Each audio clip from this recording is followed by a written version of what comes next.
अस्सलामुअलैकुम नाजरीन, welcome to आवाज़ हकीकत।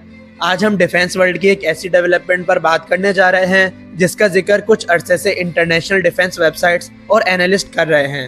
अभी तक इस्लामाबाद या अंकारा की तरफ से इस हवाले से कोई ऑफिशियल कंफर्मेशन तो सामने नहीं आई, लेकिन जिस तरह डिफेंस सर्कल्स में इस पर डिस्कशन हो रही है उससे लगता है इस टॉपिक पर काफ़ी इंटरेस्ट पाया जा रहा है। इस हवाले से आज हम डिटेल में डिस्कशन करेंगे, लेकिन वीडियो में आगे बढ़ने से पहले make sure to like and share this video and do subscribe to the channel.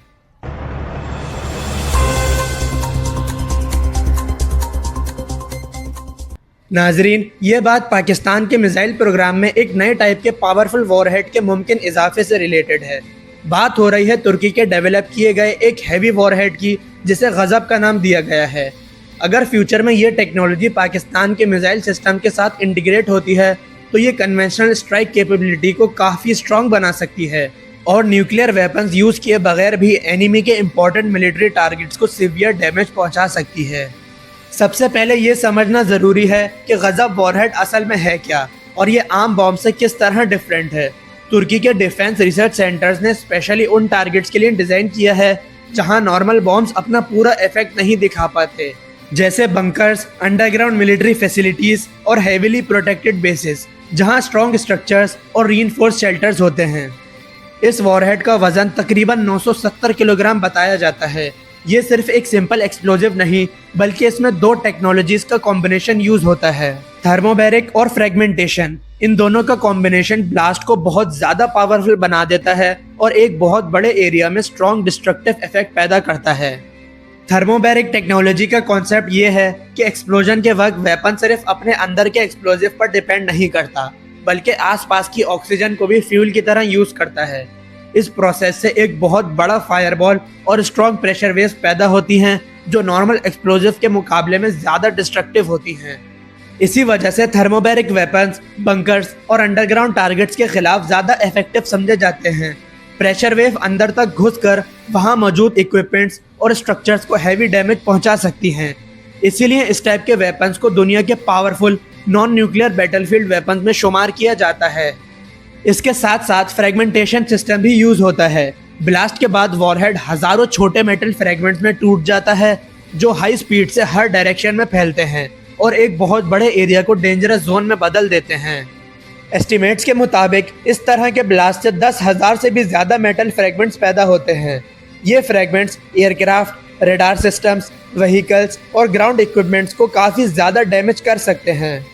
अगर इस वॉरहेड को किसी एनिमी एयर बेस पर यूज़ किया जाए तो सिर्फ रनवे ही डैमेज नहीं होगा बल्कि वहाँ मौजूद fighter jets, radar systems, communication equipments और फ्यूल स्टोरेज फैसिलिटीज़ भी एक ही स्ट्राइक में हिट हो सकती हैं। ये वॉरहेड एनिमी के एयर बेस की ऑपरेशनल कैपेबिलिटी को टेम्पररी या परमानेंट तौर पर डिसेबल भी कर सकता है। पाकिस्तान की defence strategy quality over quantity पर फोकस करती है।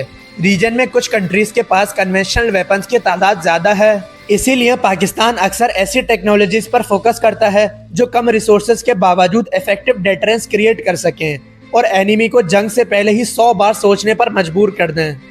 अगर गजब जैसा वॉरहेड पाकिस्तान के मिसाइल प्लेटफॉर्म्स पर इंटीग्रेट होता है तो ये शाहीन बैलिस्टिक मिसाइल्स और बाबर क्रूज मिसाइल्स की स्ट्राइक कैपेबिलिटी को काफ़ी ज़्यादा बढ़ा सकता है। इसके अलावा पाकिस्तान के दूसरे क्रूज मिसाइल सिस्टम्स जैसे तैमूर और हरबा भी ऐसी ही टेक्नोलॉजी से बेनिफिट ले सकते हैं। बाबर मिसाइल की लो अल्टीट्यूड और टेरेन हगिंग फ्लाइट पहले ही एयर डिफेंस सिस्टम्स के लिए चैलेंज समझी जाती है। अगर इस कॉम्बिनेशन को देखा जाए तो बाबर मिसाइल की स्टेल्थ और गजब वॉरहेड की डिस्ट्रक्शन मिलकर एक ऐसा सिस्टम बना सकती हैं जो पावरफुल एयर डिफेंस सिस्टम्स जैसे S-400 के लिए भी एक सीरियस चैलेंज क्रिएट कर सकें। लेकिन यहाँ एक और इम्पोर्टेंट एंगल भी है।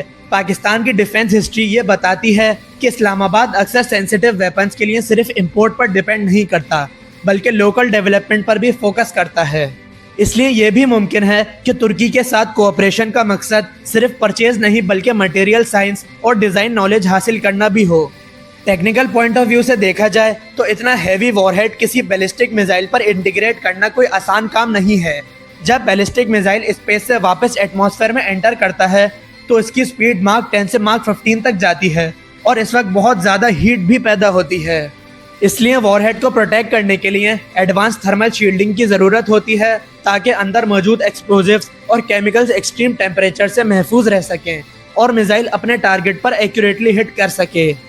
अगर पाकिस्तान और तुर्की फ्यूचर में इस तरह की टेक्नोलॉजी को सक्सेसफुली डेवलप या इंटीग्रेट कर लेते हैं तो साउथ एशिया में कन्वेंशनल डेटरेंस का इक्वेशन काफ़ी हद तक चेंज हो सकता है, क्योंकि जब किसी भी मुल्क के पास ऐसी कैपेबिलिटी हो जो न्यूक्लियर वेपन यूज़ किए बगैर भी उसी के लेवल की डिस्ट्रक्शन कर सके तो वो खुद एक पावरफुल डेटरेंट बन जाती है।